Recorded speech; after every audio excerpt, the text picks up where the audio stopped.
Hermanos y amigos que nos siguen a través de las redes sociales, es un placer para nosotros estudiar con ustedes la lección número 4 de esta semana, la lección número 4 de este trimestre.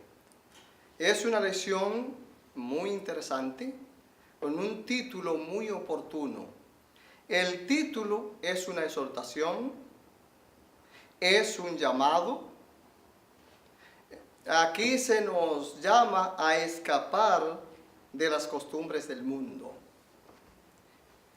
Practicar las cosas del mundo no es ético en el cristiano. El término griego ethos, de donde viene la palabra ética, quiere decir costumbre, modo habitual de obrar.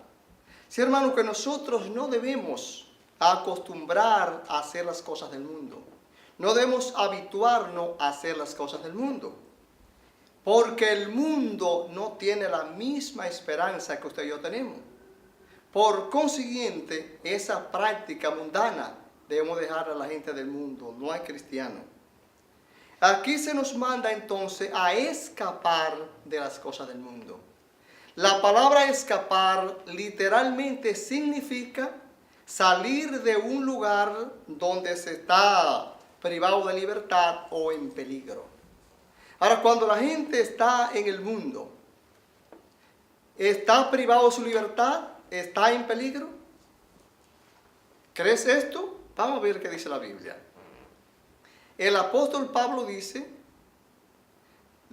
porque lo que hago no lo entiendo. Porque el bien que quiero no lo alcanzo, más el mal que no quiero, esto hago. Y si lo que quiero no lo hago, y el mal que no quiero, esto hago, ya no lo hago yo, lo hace el pecado que vive en mí. O sea, la gente que está en pecado, que vive en el pecado, que practica las cosas del mundo, hace lo que él lo quiere hacer. Por consiguiente, está privado de su libertad. El pecado lo esclaviza. Entonces, ¿está en peligro también? Mira, vamos a decir que tú estás en una parte donde hay un tiroteo. Lo mejor que tú puedes hacer es salir de ahí.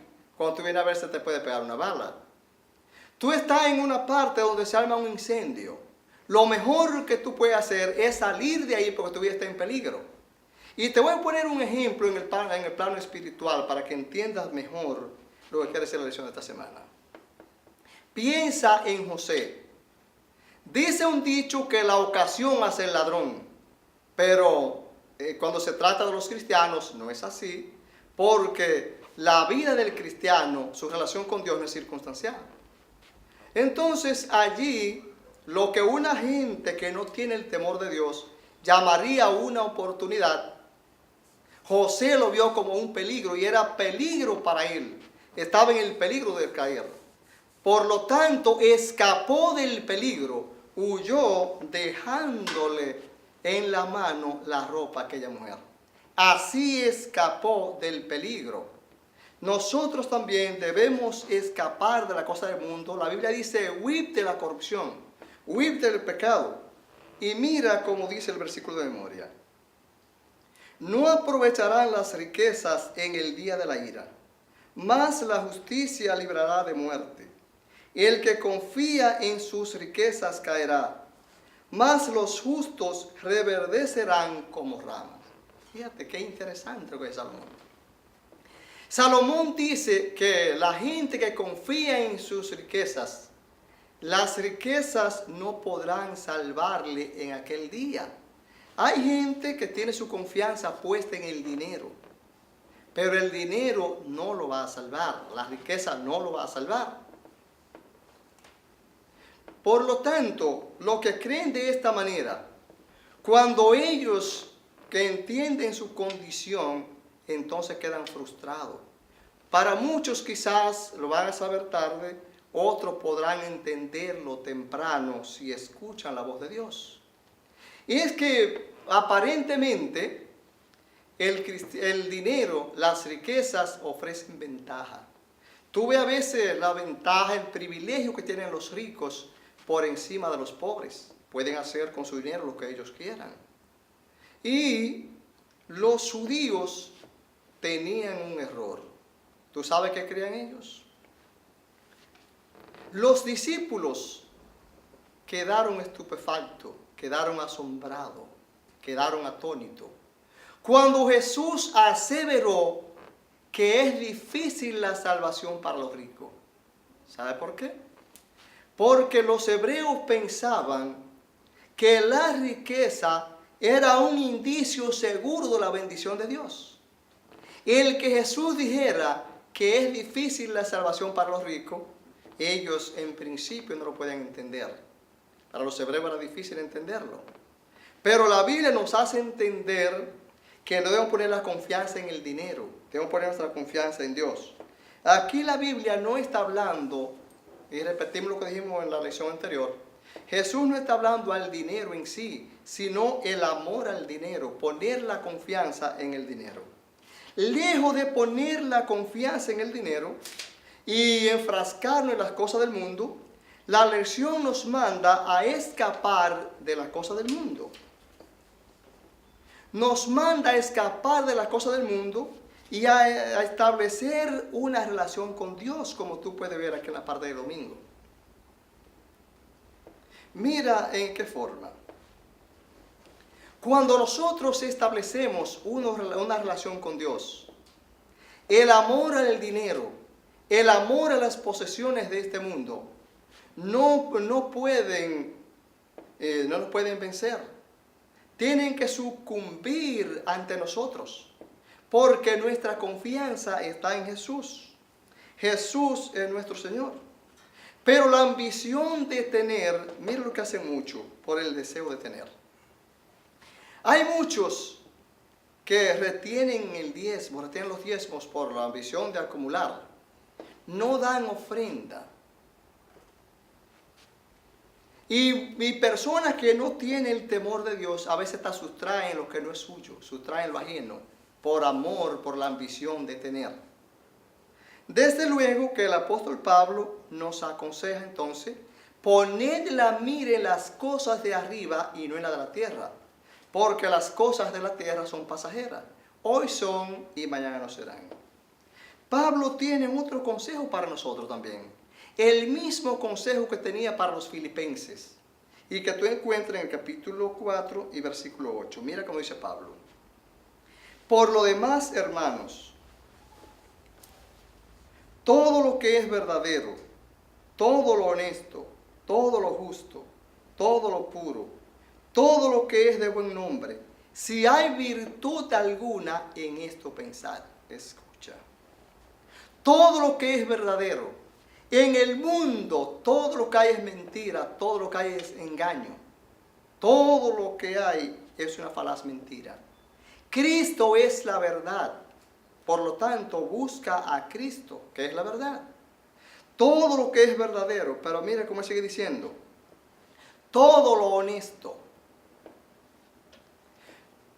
Nosotros debemos ser personas honestas. Cuando tú eres honesto, tú ganas la confianza de tu esposa, de tu esposo, de tus hijos, de tus amigos, de tus hermanos. Gana la confianza de tu patrón, porque eres una persona transparente. Ahora, cuando tú no eres honesto, la gente desconfía de ti. Eso se convierte en algo trascendente. Porque cuando uno es deshonesto, no solamente es una infamia para el honesto, para el deshonesto, sino también para la familia. ¿A qué padre le gustaría tener un hijo deshonesto? ¿A qué madre le gustaría tener un hijo deshonesto? ¿A quién le gustaría tener un hermano deshonesto? Esto trae vergüenza a la familia. Por lo tanto, Pablo dice que debemos ser honestos. Dice también todo lo justo. La Biblia habla de Jehová, justicia nuestra. Jesús es justo. Hijitos, estas cosas os escribo para que no pequen. Pero si alguno hubiere pecado, abogado tenemos para con el Padre, a Jesucristo el justo. Entonces debemos buscar la justicia. Cuando practicamos la justicia, la Biblia dice que somos justos. Pero dice también todo lo puro. Miren, en la Biblia hay grandes augurios para los puros. Hay grandes promesas para los puros. La Biblia dice, Jehová, ¿quién entrará en tu lugar santo? ¿Quién subirá al monte de Jehová? ¿Y quién estará en tu lugar santo? El limpio de mano y el puro de corazón.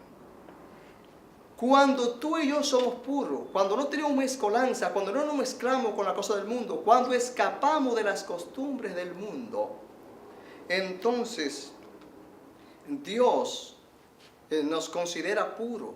Y la Biblia dice, cualquiera que tiene esta esperanza en Él se purifica así como Él es puro. Como Dios es santo, dice ser santo porque yo soy santo, también ser puro porque yo soy puro. Sí que Dios quiere que seamos puros, por eso Pablo dice todo lo que es puro. Y termina el pasaje, si hay virtud alguna en esto pensar. ¿Sabe por qué la Biblia alude al pensamiento? Porque el carácter y la conducta empiezan en la mente. Lo que tú y yo pensamos afecta positiva o negativamente nuestra vida. Entonces, la Biblia, después de mandarnos, o la lección de esta semana, después de llamarnos a escapar de las costumbres del mundo, nos invita a tener una relación con Cristo. Pero no nos deja ahí. Ahora en la parte del lunes nos dice, nos da la clave para mantener esa relación. Y nos presenta la Biblia, la palabra de Dios. No sé si tú eres casado, si tú eres casada. Si tú eres casado o eres casada, te vas a dar cuenta que para mantener una relación, la comunicación es imprescindible. Entonces, para que podamos mantener esa relación con Cristo, en la Biblia, Dios nos habla a través de la Biblia. Pero qué triste. Fíjate, aunque la Biblia es el libro más distribuido en el mundo, el libro más traducido a los diferentes idiomas, también es el libro más rechazado, el libro más ignorado. Pero el problema no radica en el que la gente no lea la Biblia. Claro, el leerla es bueno. Pero la mayor confrontación de Jesús no era con los que no leían la Biblia, era con los que leían la Biblia. Porque su forma de leerla era cuestionable, por eso Jesús la cuestionó. Mira, aquí presenta o cita a Juan 5:39, un versículo muy conocido por ti y por mí y por todos los estudiosos de la Biblia. Pero permíteme decirte, para que tú puedas entender mejor el versículo 39 del capítulo 5, yo te voy a leer ese versículo junto con el 40. Recuerda que la Biblia es inspiración de Dios, es la inspiración divina, pero la división en capítulos y en versículos la hizo un humano. Por lo tanto, el versículo 40 es del mismo versículo 39. Y mira cómo dice. Dice el 39, escudriñad las Escrituras, porque a vosotros os parece que tenéis la vida eterna y dan testimonio de mí. Si te lo leo junto con el 40, dice, escudriñad las Escrituras, porque a ustedes les parece que tienen la vida eterna y no quieren venir a mí para que tengan vida. ¿Tú entiendes? Jesús le dijo a ellos, ustedes estudian las Escrituras, porque bien les parece, si no están equivocados, que ellos tienen la vida eterna. Pero no quieren venir a mí para que tengan vida, que soy el dador de la vida. Te voy a poner un ejemplo. Vamos a decir que tú quieres construir una casa porque estás convencido que tú necesitas un techo donde cobijarte. Tu esposa necesita un lugar seguro, tus hijos también. Y tú haces el esfuerzo y construyes un edificio. Pero después que lo construye, te niega a vivirlo. No tiene el más ligero propósito de vivirlo. Entonces, ¿para qué lo construiste? No tiene sentido. Es lo que Jesús le dice a los judíos. ¿Con qué propósito de las Escrituras? Si es para tener la vida eterna, entonces no quieren venir al dador de la vida. Tú sabes que muchas personas, su forma de leer la Biblia es cuestionable. Yo no sé si quizás tú lees la Biblia porque tú quieres ser salvo, o estudias la Biblia para hacerte sabio, o tienes la Biblia como un parapeto, lo haces para parapetarte, te parapeta en ella para conseguir lo que tú quieres. Tal vez te gusta una joven o un joven y es cristiano y tú lo quieres conseguir, tú estudias la Biblia, te haces pasar como cristiano y ya te parapetas en la Biblia. ¿Con qué propósito la estudias? Mira, si Jesús estuviera en la tierra hoy, le haría la misma pregunta que le hizo los judíos a muchos estudiosos de la Biblia hoy. Tú sabes que hay mucha gente que lee la Biblia, dice que hay que huir del pecado, pero son transgresores de la ley de Dios a propósito, violan la ley de Dios. Si Jesús tuviera que formular la pregunta que le hizo a los judíos, se la haría de esta manera. Ustedes estudian las Escrituras porque les parece que hay que huir del pecado o que no se puede cometer pecado, entonces violan la ley a propósito para pecar. Sería la misma pregunta. Por eso el versículo 20, el capítulo 20 de Juan 31 dice: pero esta se escribió para que creáis que Cristo, que el Señor Jesucristo es el Hijo de Dios, y para que creyendo tengáis vida en su nombre. En las Escrituras, toda la Biblia, y especialmente los Evangelios, hablan en una forma contundente de Jesús. Toda la Escritura. Mira, la palabra escritura en griego es grafe. De ahí viene palabra que tú conoces, como la palabra biografía, grafía, autógrafo. Todas esas palabras vienen de la palabra grafe. Y todo lo que es escrito en griego es grafe. Solo que cuando se refiere a las enseñanzas divinas, la palabra grafe habla aquí de carácter divino, como que permanece, las cosas divinas permanecen para siempre. Es como si nosotros hablamos del Señor Jesús, de Dios que le decimos Señor también, y mencionamos a otra persona, por ejemplo el Señor Fausto, que soy yo. Tú estableces la diferencia entre hablar de cualquier otro Señor y hablar del Señor Jesús o hablar de Dios el Padre. Así mismo es la palabra grafe en griego, pero se refiere a toda la escritura de Génesis y Apocalipsis. Y hablando de este pasaje que dice, para que creáis en su nombre, Jesús, dice la Biblia, que el nombre de Jesucristo iba a ser Jesús, que significa Salvador. En Hechos 4:12, la Biblia dice, y en ningún otro hay salvación, porque no se ha dado otro nombre bajo el cielo a los hombres en el cual podamos ser salvos. Juan 1:12, pero a todos los que le recibieron, los que creen en su nombre, le dio potestad de ser hechos hijos de Dios. Sí, cuando nosotros entendemos que la Biblia es fuente de la verdad, santifícalo en la verdad, tu palabra es verdad, nosotros entonces huimos de lo que dice aquí en Romanos 8, 5 y 6. Dice que los que piensan en las cosas de la carne, la gente que vive según la carne piensa en las cosas de la carne, pero la gente que piensa en las cosas del Espíritu actúa según el Espíritu, es guiado por el Espíritu. Dice que los deseos de la carne es muerte, más los deseos del Espíritu es vida y paz. De manera que cuando tú lees la Biblia y lo obedeces, cuando tú eres un seguidor de Jesús, tú te dejas guiar por el Espíritu, no por las cosas de la carne. Y aquí nos da otra pauta más de cómo mantener la relación con Dios. Esa relación con Cristo que hablaba en la parte del domingo. Para mantener la relación con Cristo, fíjate, Dios no es dictatorial. Dios es un Dios que aunque es soberano, Dios no usa la soberanía para apoyarse en ella y actuar como actuaría mucha gente del mundo. No, Dios es misericordioso, Dios es amable, Dios es amor. Fíjate, Dios en su misericordia, Él nos habla a través de su palabra, a través de la Biblia.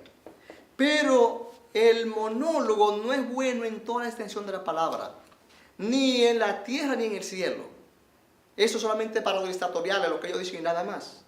Aquí entonces nos habla de una vida de oración, porque Dios nos habla a través de su palabra y nosotros hablamos con Él a través de la oración. Ahora hacemos un monólogo, hacemos un binomio.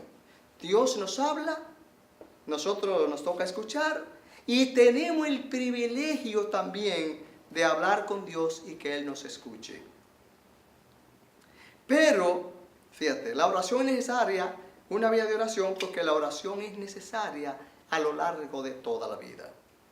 Dice la última estrofa del himno Dulce Oración: tan solo el día cuando esté con Cristo en la celeste Sión, entonces me despediré feliz de ti, dulce oración.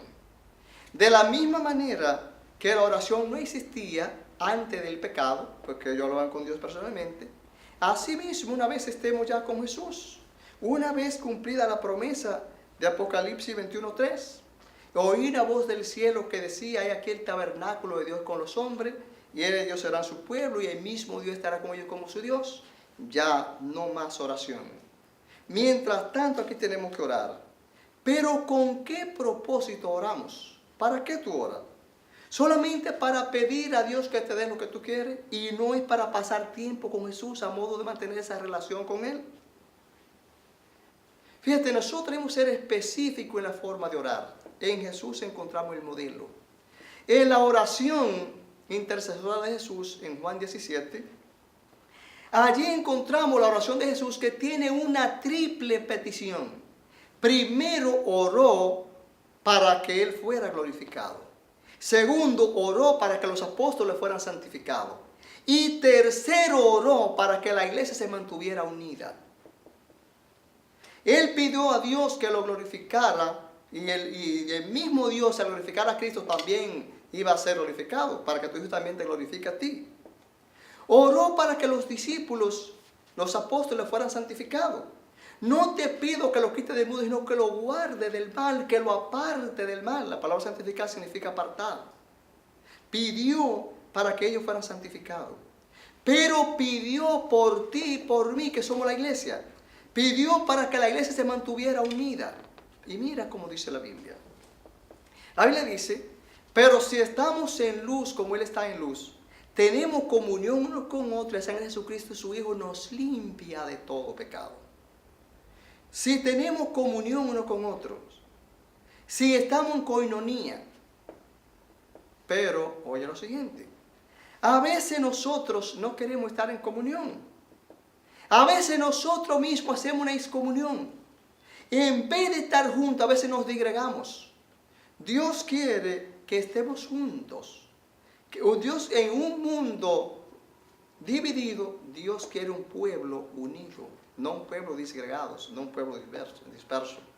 Sino que todos seamos uno, así como Jesús y el Padre son uno.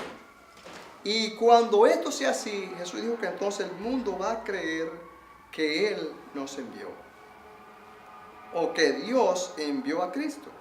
Pero algo interesante, la oración tiene que ir acompañada de la fe.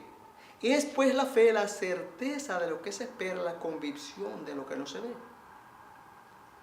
Empero sin fe es imposible agradar a Dios, porque es menester que al que a Dios se acerca o el que a Dios busca, crea que le hay y que es galardonador de los que le buscan.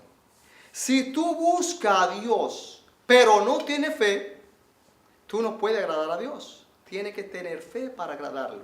Tienes que tener fe con todas tus rodillas para creer que te está oyendo, para creer que Él inclina tus oídos, que te está escuchando, que va a contestar tu oración. Para eso entonces debemos depender de la fe.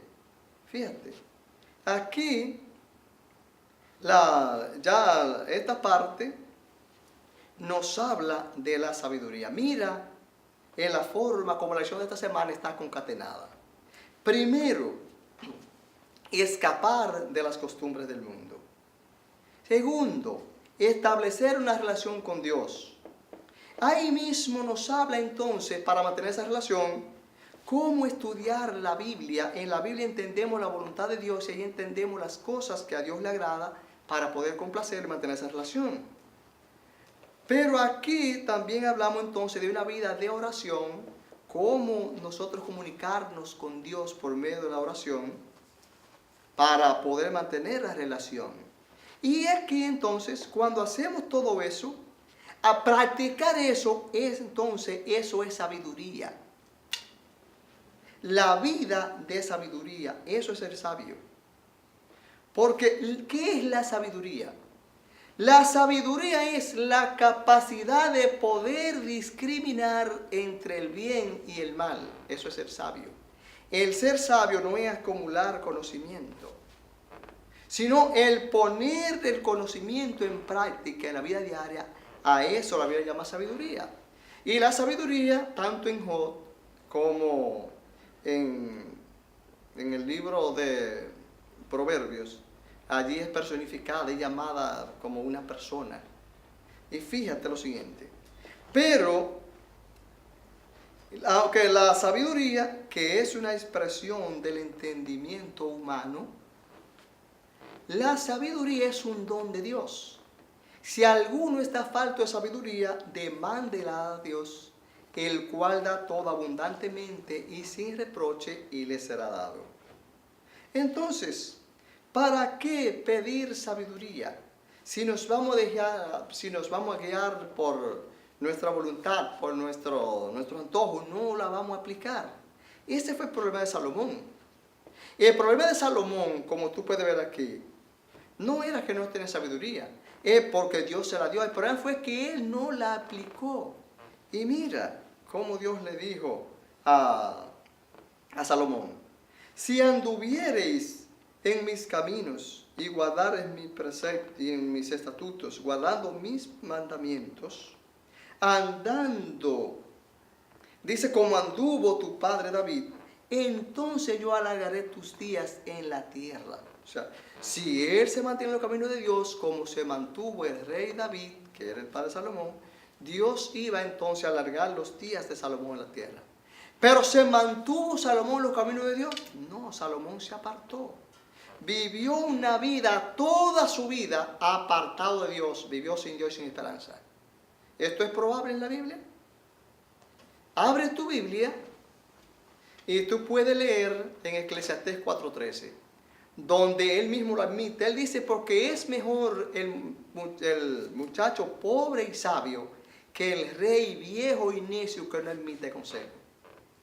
Y cuando tú lees Eclesiastés 12:1, un versículo muy conocido por todos los estudiosos de la Biblia, allí él mismo dice: acuérdate de tu Creador en los días de tu juventud, antes que vengan los días y lleguen, antes que pasen los días y lleguen los años en los cuales diga, no tengo yo contentamiento.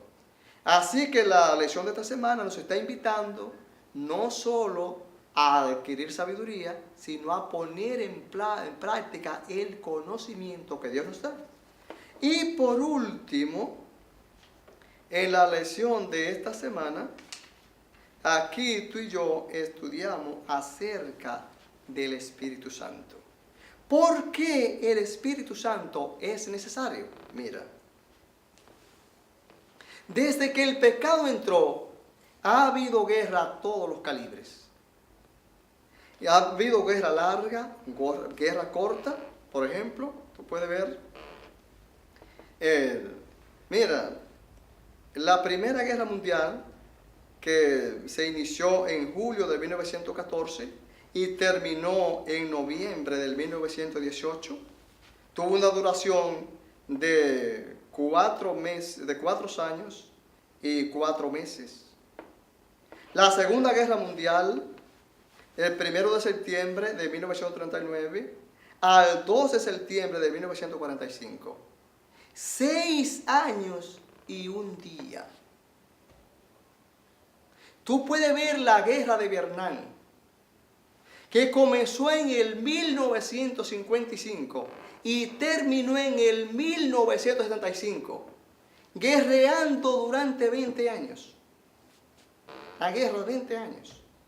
Pero la guerra más larga que jamás hayan conocido los humanos es la llamada Guerra de los 100 años, entre los reinos de Francia e Inglaterra. Esa guerra que duró 116 años. Pero quiero decirte que esa es la guerra más larga entre humanos. Pero la guerra más larga de toda la historia es la batalla entre el bien y el mal.